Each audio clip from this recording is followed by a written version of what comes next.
The Football Show on Off the Ball. I'm prepared to do anything I can to play for my country again. Do it then. What about your start to the game? It wasn't bad, was it? Why should an honest answer be a mistake? How can a modern day manager not have a mobile phone? Why should he? Gotta say, listeners, I'm spooked.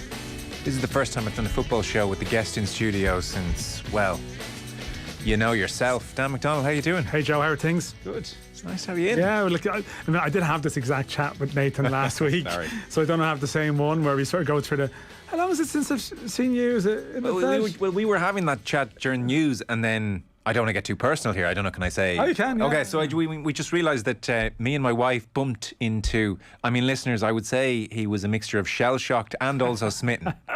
Outside well-known establishment. You weren't drinking, by the way, I hasten to be clear. It was November. I can tell you it was the lockdown. The pubs were not open at the time. After, your firstborn was born. Was it that day? The day before, I think it was, yeah. I think that was the last time I saw you. You did seem lost, we both commented on afterwards. It's like, should we does he know where he's going? Yeah, I was sort of wondering, I was like, is this actually happened? Or what does this involve? And I was like, this photo I'm going around showing to random bystanders, at least I know this bystander, yeah. But yeah, it is actually that long ago. It's a classic one, yeah. Because we did talk about catching up at one stage, but it's one of these Irish things where it's like, particularly during the whole COVID, like, we must try and catch up. Yeah, we'll catch up. And it's just like, I think it just becomes a lot of effort to do anything. Like it was, in that phase of like the first couple of months of the year, even when you could go and meet people for a walk, say, or get a takeaway outdoor coffee or outdoor something. And listen, I did it with a couple of people, but it is one of those things that you have great intentions, but then you just get into your habits, don't you? Don't take it the wrong way. I never felt a great need to catch up with you because we were talking a lot anyway. Oh no, okay. Well, I would have liked to see how you were getting on with your life. But we were texting. Put this right on air. That's fine. I don't just mean we were talking on the air. I mean, there was private correspondence as well. I knew what was going on.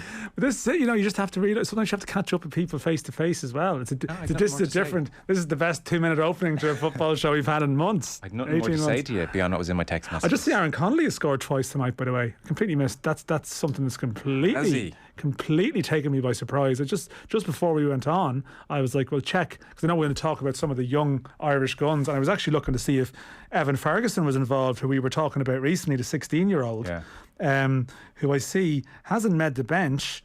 And James Furlong, a young Irish cadet, but Aaron Connolly has started and scored twice, and I'm telling you, Aaron Connolly has not scored many goals in the last 18 months. Well, that's the first time he's certainly scored twice since that Spurs game when he was 100%, yeah. No, he's got since then I think he might have got another one at the end of that season, and maybe I vaguely recall one towards the end of last season, but it's a big night for him. He's such a confidence sort of type of player. Yeah. But anyway, sorry, that's I sort of gone on a slight tangent there, but it's something we were 10 on the ground in Irish stories tonight. There was quite a couple maybe last night that we'll speak about, but Aaron Connolly has just gone and delivered one there. Yeah.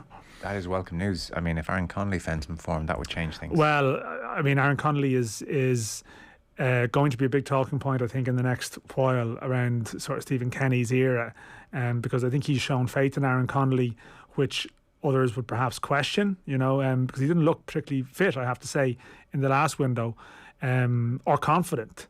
But clearly, if he's playing and scoring twice, in a cup game against, Swansea, they're a decent championship side, that's got to do something for both of those things, fitness and confidence. So it's interesting. There's a player in Aaron Connolly. It's just it's getting that out of him has proved quite difficult for people. The thing against Spurs, it wasn't a fluke. Like, you can see he's got ability, and even in the games most recently, you could see glimpses, but he didn't look to have the actual explosiveness to maybe execute some of the things he wanted to do.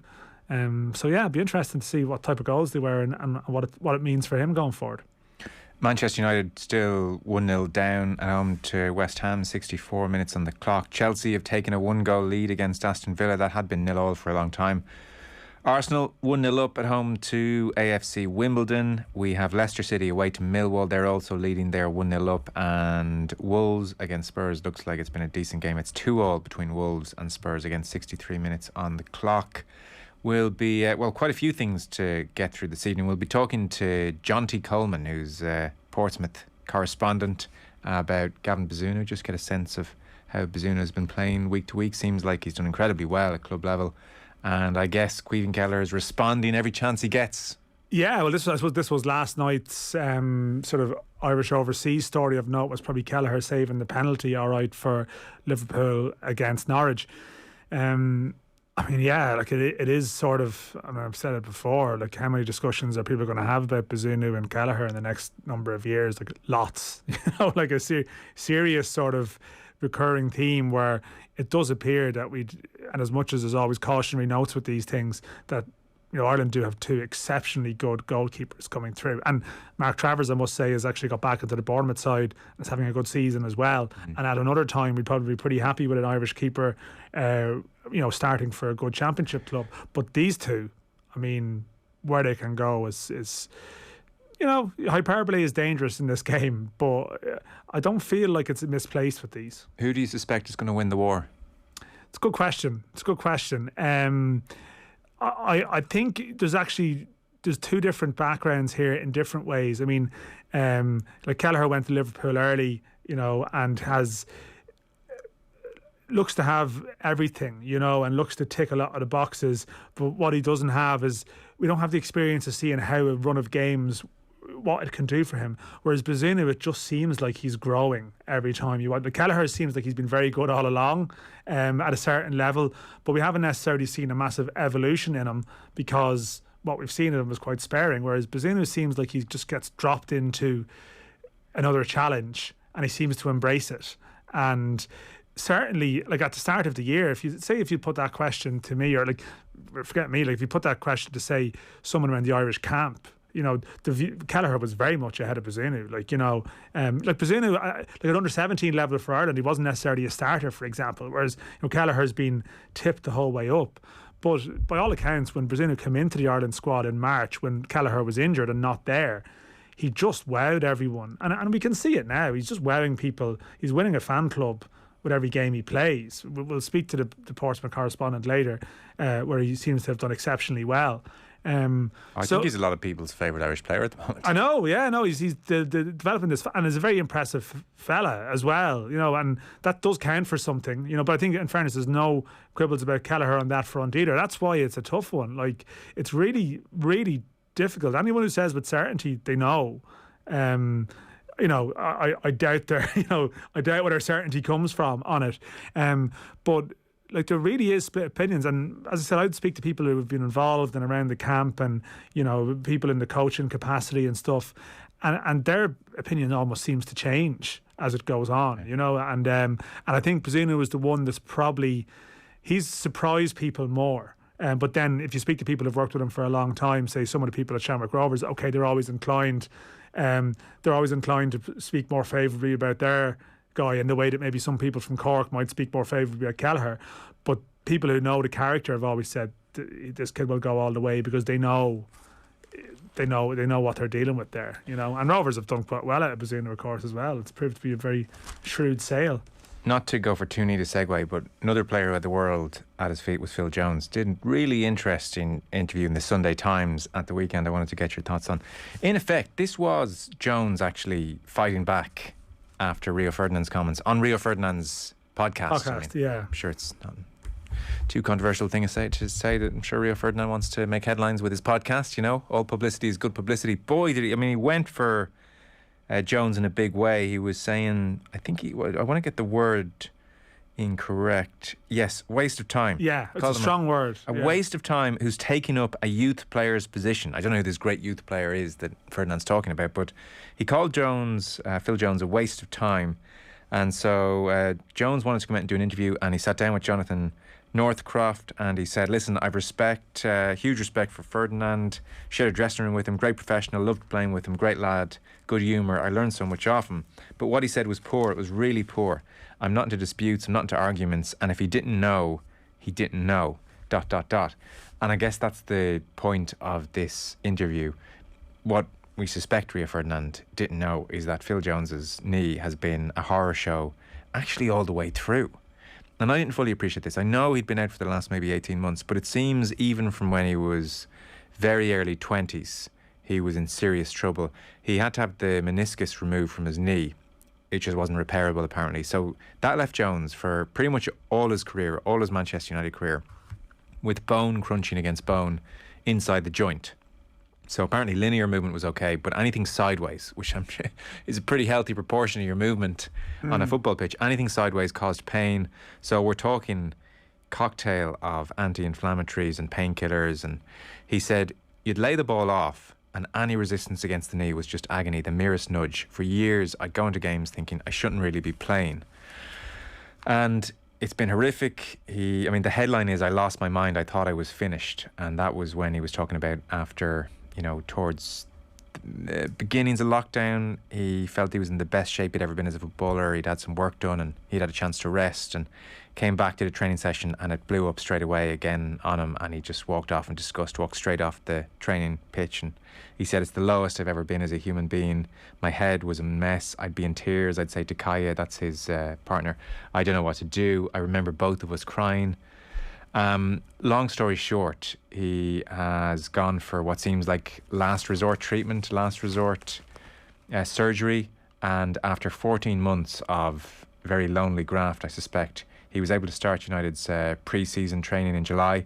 Now, typical of his bad luck, he got COVID, but he's come back since then. Completed his first full training session August 2nd, got a round of applause from teammates. You suspect they wouldn't applaud someone who they thought was taking the mick, I think. And he has since completed 2 90-minute appearances for the United under-23s. And the good news is, he says, my knee feels incredible. It feels like I've started my career again. I feel young. I don't feel like I'm 29. I feel like I'm 25 or 26 because I've missed so much football. And he's hopeful, and his contract runs out in 2023. And I guess as he was coming back after the horrors, he hears Rio saying, this guy's a waste of time. And so yeah, I'm not surprised because Rio was in the course of the Ronaldo thing, he got the sense he's a mover and shaker. So now Rio's given everyone that sense. Well, absolutely, and I wouldn't be a massive fan, but I'm just saying, it was a strong thing to say for someone who's generally more uber positive about, say, the English players, if you know what I mean. It's almost like the type of thing, maybe that's almost the jarring aspect of it.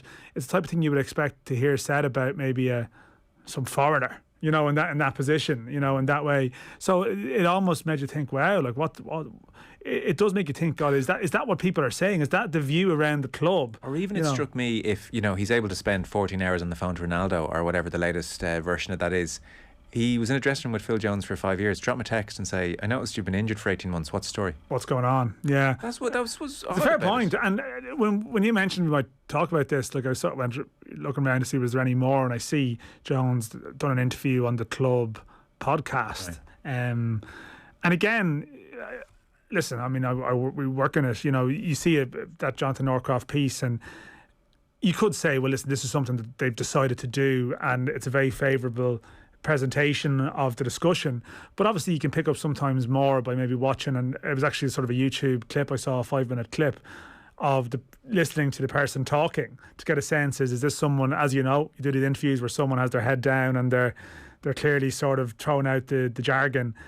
And no, and again, also, someone could just be very polished as well too.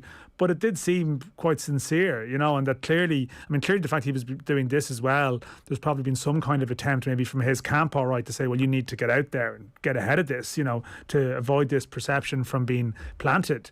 But it did come across quite well, that it did sort of, something that had been sort of hurting him, that, he's going home to his to his kids, and he doesn't necessarily just start putting words in his mouth, but sort of paraphrasing what he was saying. But obviously that lack of sense of purpose or whatever, that lack of involvement. And I know some people will hear this story and go, how much money has he collected over the last number of years? It is true. He's on a very good contract. Even the fact that he's up to the end of 2023. He says that himself. Yeah. He does acknowledge it's a first world problem. But it's still a problem for him. It is. No, but I mean, as you know, like he referenced during lockdown, and I suppose no matter anyone's situation, you know, I don't know, was it a period of reevaluation for a lot of people in many ways? And yes, he has his money, and that's absolutely tremendous for him and his, you know, security for life and beyond.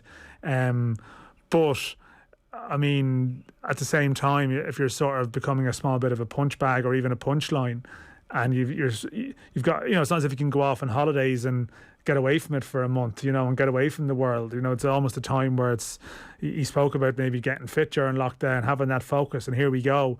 And then having the setback and being told you're a waste of time. Like, you know, footballers are still going to evaluate themselves against what's around them and their world and the standards of their world. And no matter how much cash he has in years to come, Phil Jones will be spoken of as what could have been. Now, he still hopefully has time to change that, and it would be a great story if he came back. But clearly there's been an attempt from their side that they need to maybe go out and portray. Like I can imagine, like someone like that, when they're out of sight, they're not put forward for media. They're not accessible for media requests. You know, they're not being talked about, and it's easy for perception to be cemented. So, but I have to say, yeah, I mean, he did come across quite well. I have to thought in both those pieces. Yeah. He mentions just one little anecdote. There's a little like sidebar, and it's a welcome lift from Fergie. And so he's recalling Alex Ferguson. This was at Ferguson's documentary, the premiere of his documentary, and he went along with a couple of the players and quick shakes of hands and everything. And then he says, out of the blue, Ferguson, completely out of the blue, says, "Hey, you were effing terrific against Real Madrid in 2013. Effing marking Ronaldo." And then walked off. And Jones, it gave me so much confidence. I don't even remember watching his premiere. I was just sitting there thinking about his comment, thinking he remembers it. Someone of that magnitude remembers it. And Ferguson, there's good, there's bad, there's wonderful with Ferguson, but I'm sure he sensed this guy was in the horrors, and a pick-me-up like that clearly registered. Ferguson has the power of knowing that one comment from him carries a lot more weight. The fact even he headed off afterwards, he didn't then hang around and go, and by the way, how the family doing? My work here is done. Yeah, it's like I've dropped my sort of my very brief TED talk here with you and gone off. But I mean, yeah, like there's something poignant about that as well too, of course. There's something lovely about it. I'd say it's a performance that Jones remembers. You know, if that was you and you marked Ronaldo and you were really good against Real Madrid away, like you'd remember that and cherish it. And so I suspect for a Ferguson to come up and go, by the way, I remember that too. We both know how good that was. Yeah, you were there. Yeah, you did it. Yeah. And it makes you more like, it makes you, I don't know, when he does come back, or wherever he does come back, it probably does make you more inclined to be invested in him doing well. He had the great misfortune in the internet age to pull very expressive faces when things were going badly around him. Yeah. And so his head would often pop up on like memes or gifs of things going wrong for someone, like dropping drinks, but it's Phil Jones's head there. Yeah, I mean, it's just the cruelty of the internet. Some people think of all the people who did stupid expressions back in a different time. We never had the pleasure of becoming a viral sensation in the worst way. We had Tony Evans on in the first hour. I suspect if you're listening on podcast, you would have heard the piece. Very interesting chat. So it seems that safe standing, that's very much how they're billing it. Safe standing, not just standing, is going to be back in the Premier League from January 1st. It's licensed. It'll be at a number of grounds they have to apply. In effect, they've trialled this mechanism or this particular version of it in various stadiums, including Celtic Park and Borussia Dortmund, and I think Shrewsbury as well was mentioned. It's not that complicated. The seat that you would be sitting on is bolted up, and you have a railing in front of you and a railing behind you. It stops, obviously, because we're seeing standing at the moment, which isn't meant to be happening, and you see the celebrations and people are falling down, a row or two in front of them. And so it's that simple. You still would have your ticket, you'd still have your location that you're meant to be in. The capacity isn't going to jump, so it's not like, we'll get an extra 10,000 into that standing section. And in the main, the consensus seems to be, this is a good move because it's happening anyway. And Tony Evans was making the point that Merseyside in the last decade has come round to the notion as well in the main. Yeah, I mean, they're the key points that you make. I mean, the worst pictures you see of days gone by, and you go beyond, like, I mean, Hillsborough and all that, speaks for itself, of course. But I mean, and there was reasons for that the operation of the day and so on. But clearly, like, you watch footage of the English grounds in the 80s, and you can see accidents waiting to happen, or Wedged. and the overcrowding, and also as well. I mean, football fans, I'm sure would have been touched on. Like, they were also like treated like animals as well too. So like that was the thing. I mean, the caging, the all the sort of way in which they were treated, unfortunately, invited maybe scenes. I mean, like you would see it here. I mean, the capacity of Dalymount Park used to be, sort of 100,000. well, not quite, but you see some of the famous Ireland games when they play their 70s, 80s, and people on the roof and in all sorts of positions, and really people would say it's a miracle that nothing serious ever actually happened. And even in some of the grounds here at the moment, like they've had to, like, where standing, of course, is still possible in many places, but with fire safety limits and stuff, the capacities are way reduced compared to what it was. So, yeah, like I don't think really any of the issues that happened in the past, the issue was standing. The issue was access, numbers that were permitted to access, security and operations.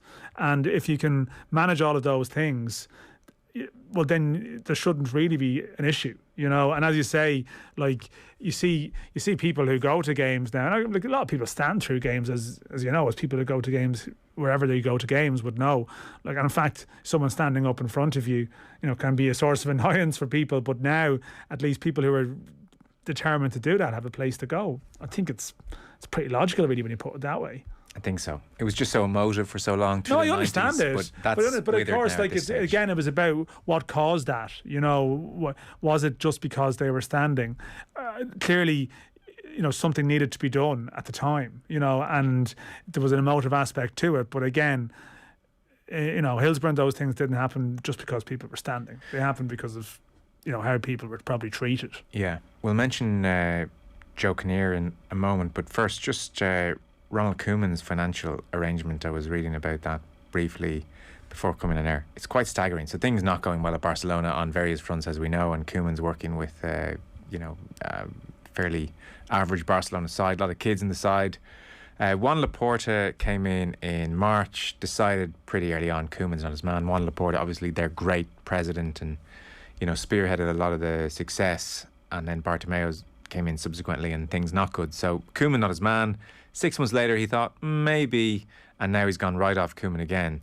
So it seems that the Koeman contract, it struck me as like an FAI type deal, as in, let's let future FAI worry about this. Do you want to go through some of the deals? Because you sent this to me and I was like, I sort of had to reread some of these paragraphs to double check I was reading the right thing. Yeah, so Koeman was Dutch manager when Barcelona wanted him.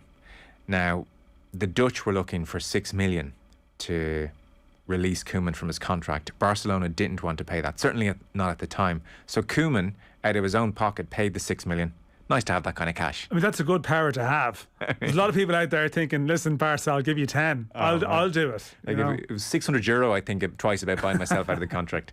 So 6 million paid up courtesy of Mr. Koeman in August 2020. However, Barcelona agreed, this is the FAI, we'll worry about it later on part, that he would be reimbursed to the full amount if he doesn't get a third year at the club. So Koeman was smart enough to say, I'll pay you the 6 million, but if I don't get 3 years with you guys, you're paying that 6 million whenever you choose to. He was loaning the 6 million, but really sort of sense. Yeah. So if he doesn't get the 3 years, let alone where he is now, if he doesn't get the 3 years, then he's getting that 6 million back. If they choose to fire him in the meantime, which is what they kind of want to do, then they have to give him 12 million. So again, he had everything. He negotiated. When he sits back that evening, people have taken new jobs, new situations, and you ponder over it. I'm sure when he's sitting there, and people are probably maybe doing interviews going, was it very hard for you to leave the Dutch national team? Which I'm sure on one hand it was, but on the other hand he possibly wanted to say, well, I mean it is, but you should see this deal I've done. Well, I can just this deal imagine I've done is absolutely. Laporta arriving at the club, various bits. Koeman's not his man. He's like, okay, I'll sack him in a few months. These things happen. And at some stage, someone said, Juan, you should just have a look at Ronald's contract here. And he opened it. I'd say the amount of times he has cursed Bartomeu is off the charts. So if he wants to get rid of Koeman, he's going to have to pay up 12 million. Now, Dan, I don't know if you know this. They don't have 12 million. It does appear to be an issue for them at the moment. Maybe they could get a loan from Ronald Koeman. Yeah. Yeah, so. and I mean, but some of the further details in it, the extent to which Koeman's style of play is born out of a complete lack of faith in the team, that he effectively, some people, I'm sure it was discussed on the show, but like the Bayern Munich game, almost the sadness of it, in the sense that like they were so comprehensively beaten, but his approach was effectively damage limitation. Like that was the plan. Like when you have Barcelona going into a game, like if you hear Barcelona are playing a Champions League game at home, anyone who's been watching football over, well, in particular the last 10-15 years, I know you can go back way further in time for times when they were top dogs too. It's sort of hard to get your head around how that could happen, but I mean, like modern football is littered with so many tales of waste, and we sometimes think because people, are administrators at the elite, the highest end of football, sometimes you can put people on a pedestal and assume that because they've ascended to that position that they have, they have an ability that sits in alongside the status of the club or operation or organisation they're representing. And of course it's just not true, because football is a crazy game, and something like that, I mean, it should be a warning sign, but it'll be someone else in years to come. Joe Kinnear, desperately sad. So born in Dublin, Joe Kinnear, for younger listeners, 26 caps for the Republic of Ireland, manager, Wimbledon obviously, and Premier League era right through to 08-09 with Newcastle, and he was director of football at Newcastle up until 2014. So it seems in 2015 he was diagnosed with vascular dementia. His condition has since deteriorated. His wife Bonnie did an interview in the Daily Telegraph today. She was recalling the time of the diagnosis. He started to get moody, bit depressed. I thought, this isn't right. Then he got aggressive in certain situations. It just wasn't Joe. It was a problem trying to get him to see somebody, but we eventually got him to a doctor, and he was diagnosed in 2015. They classed it as early onset vascular dementia, and then it's terribly sad. She says, since then he's just deteriorated. He's in the late stage, and I guess we can draw our own conclusions there. It's heartbreaking to see how someone can change. And it's Joe Kinnear, I guess, very real figure, very modern figure for lots of us watching Premier League football, and he was a relatively young man in 2015. I mean, that's the striking thing about it, I think. And like, this is obviously, I know there's obviously grades of dementia and Alzheimer's and different versions of neurological issues that sort of ex-players are suffering. And I think sometimes, like, as much as it's sort of, it's very shocking to discuss, like, some of the cases, like the Jeff Astle case and stuff about the England stars of 1966.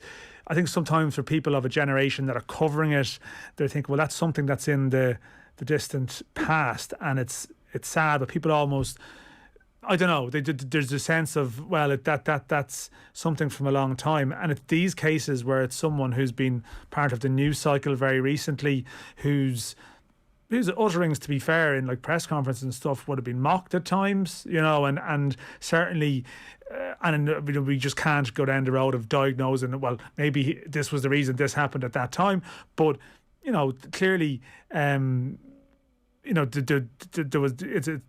suffered issues of some description, and it is particularly jarring when it's someone. And I mean, there was the Terry McDermott one recently as well. Kevin Keegan's assistant, and the sort of to a lot of younger people, that's how he is. To most other people, he's the Liverpool legend, one of the great players. But when it's someone who you can picture them in very recent times engaged in football, I think it's even more striking. And like, this broader issue is not going away. And more people, unfortunately, like speaking out, such as his wife, and sort of telling the stories, it just makes it even more real. And we sort of see where this broader debate and discussion goes. Again, not to diagnose the reason it happened was because of heading or something like that. Can be very simplistic, but you see there's a trial game at the moment being planned in England where no heading will take part. I hadn't realised that. Yeah, so this is it's basically a trial as it is, and they're looking to organise a game. I think it's with ex-players or various people. I just need to be 100% right in the details of it. But I mean, we've seen it at underage level in America. Heading has been taken out of the equation, and part of me would think, they'll never take heading out of the game, and I probably do still ultimately believe that. But then, the more and more stories you hear where it becomes more recent to people, and you can see this driving this discussion continuing. That there's as the big names keep coming, because you see that it's been effectively proven. At the University of Glasgow, study, you can search it, and footballers are 6 times more likely than the general population to be diagnosed with some form of dementia. So because someone could listen to this and say, well, look, it's very sad, Joe Kinnear, but people in the general population are diagnosed. No, it could happen anyway. I know that's why I'm wary of diagnosing him. That's obviously the issue. But the bottom line is, footballers are 6 times more likely, and it's linked to heading, it would seem. So Joe Kinnear or not, this issue is still there, and the heading issue is still there. But certainly, as the big names keep coming now over the coming years. Yeah, no, it is. It definitely. I think it's just something impactful about it because, again, he was a pundit on Irish TV screens for so long as well. You forget, in the 90s, he was a sort of a big voice around Ireland games and stuff like that. So, big character, big personality. So, really sad. It sure is. We'll take a short break. I'll run you through the League Cup latest in just a moment as well. Football on Off the Ball.